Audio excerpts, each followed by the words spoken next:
And he was just waving to his daddy on the way by. Like I was just trying to protect my entry, and he didn't like it, but he lost and I won, so I don't. One line on a podcast, and Denny Hamlin blew this whole thing wide open. He wasn't just talking about a middle finger Carson Hocevar threw at Indianapolis. He was talking about something that started 3 years earlier in a championship that got wrecked in the desert.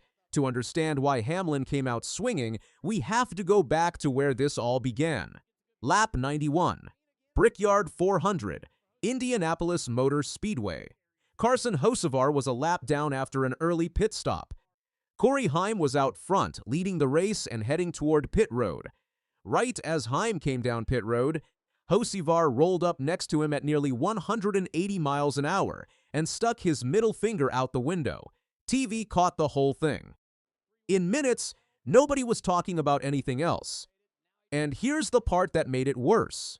That same afternoon, Corey Heim was in victory lane, kissing the bricks as the Brickyard 400 champion.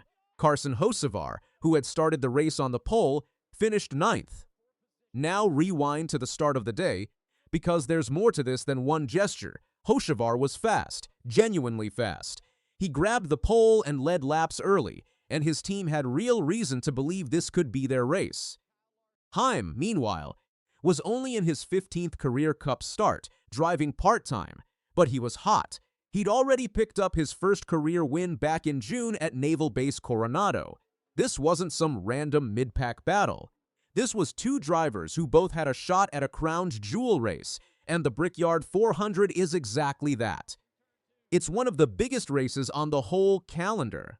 That same weekend also wrapped up a separate $1 million bracket challenge, where a lower-seeded driver knocked off a much higher-seeded one after a big wreck took out several cars.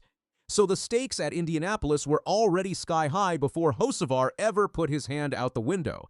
So what actually led to the middle finger?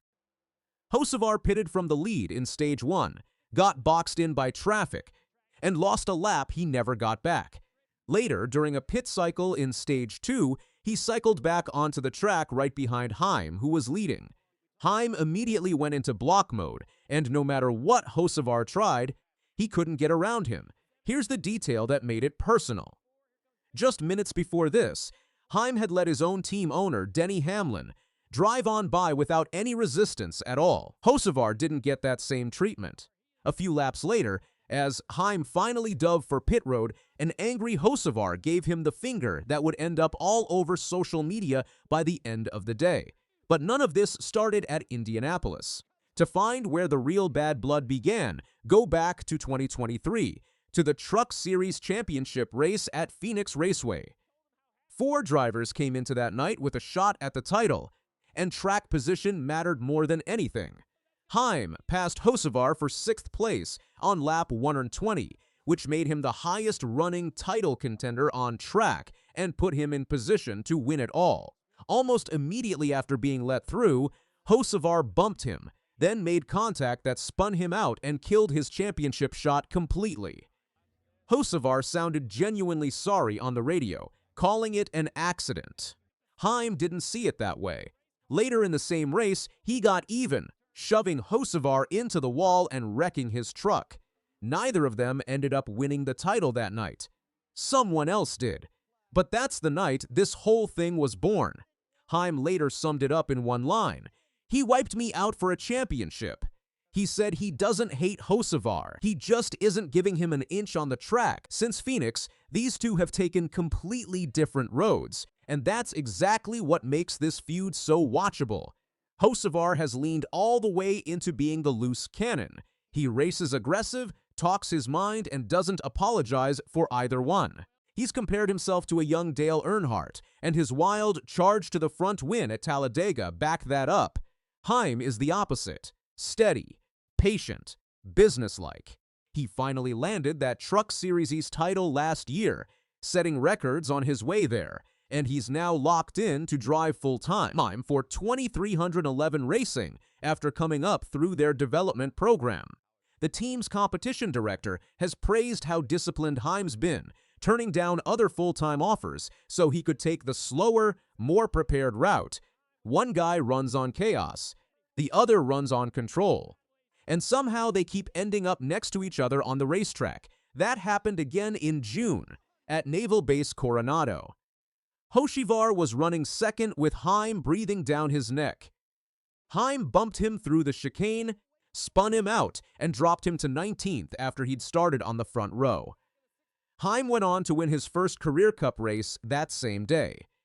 When fans went after Heim online for the contact, he didn't back down. He fired Hocevar's own past comments right back at him, basically telling him to just move. It didn't stop there. After that race, Hocevar reached out to Hamlin asking for Heim's number. Hamlin figured he just wanted to say congrats, not realizing there was any history behind it at all. Then Hocevar went on a podcast and needled Heim publicly for skipping the winner's call-in segment that week, joking on the show that California must not get cell service, and that's why Heim never called in. That brings us to Indianapolis, and what happened once the race ended. Heim actually had no idea he'd been flipped off until his crew told him during the post-race show. He shrugged it off completely, joking that he'd handed Hocevar a big loss, and he even posted a screenshot of the moment to his own Instagram. Hocevar gave reporters a sarcastic line about just being a fan waving at the winner. But underneath the joke, he gave a real answer too, saying both of them are so good at disrupting each other's air that they end up frustrating one another just by racing close. He even admitted Heim is a driver he's going to be racing for a long time, whether he likes it or not. Heim, for his part, didn't back off his blocking one bit, saying he was just protecting his line and that Hocevar lost, plain and simple. Then came the moment that made the press conference legendary. After getting yet another question about Hocevar, Heim turned it around and asked reporters where Hocevar had actually finished. When they said ninth, Heim pointed out that everyone was so focused on a guy who finished ninth while he was the one who drove away with the win. That's when Hamlin got involved. As Heim's team owner, and as a Cup Series veteran with one of the biggest win totals in history, Hamlin had his own rough day at Indy, losing the lead late and settling for fifth. On his podcast, he tried brushing off the topic before diving right in anyway, saying Hocevar plays chess, not checkers, and does things to get attention even in a ninth-place finish. That's when he dropped the line that's been repeated everywhere, and that's the line you heard at the very top. Hamlin also pointed back to Coronado and closed it out by saying Heim simply owns him. This isn't new for Hamlin either. Earlier in the year, he said emotional drivers don't last in the Cup Series. Is Hamlin right that this is just a driver chasing attention after a ninth-place finish? Which means these two will be lined up against each other every single week going forward. But the results tell a different story right now. Drop it in the comments, because this one is far from finished.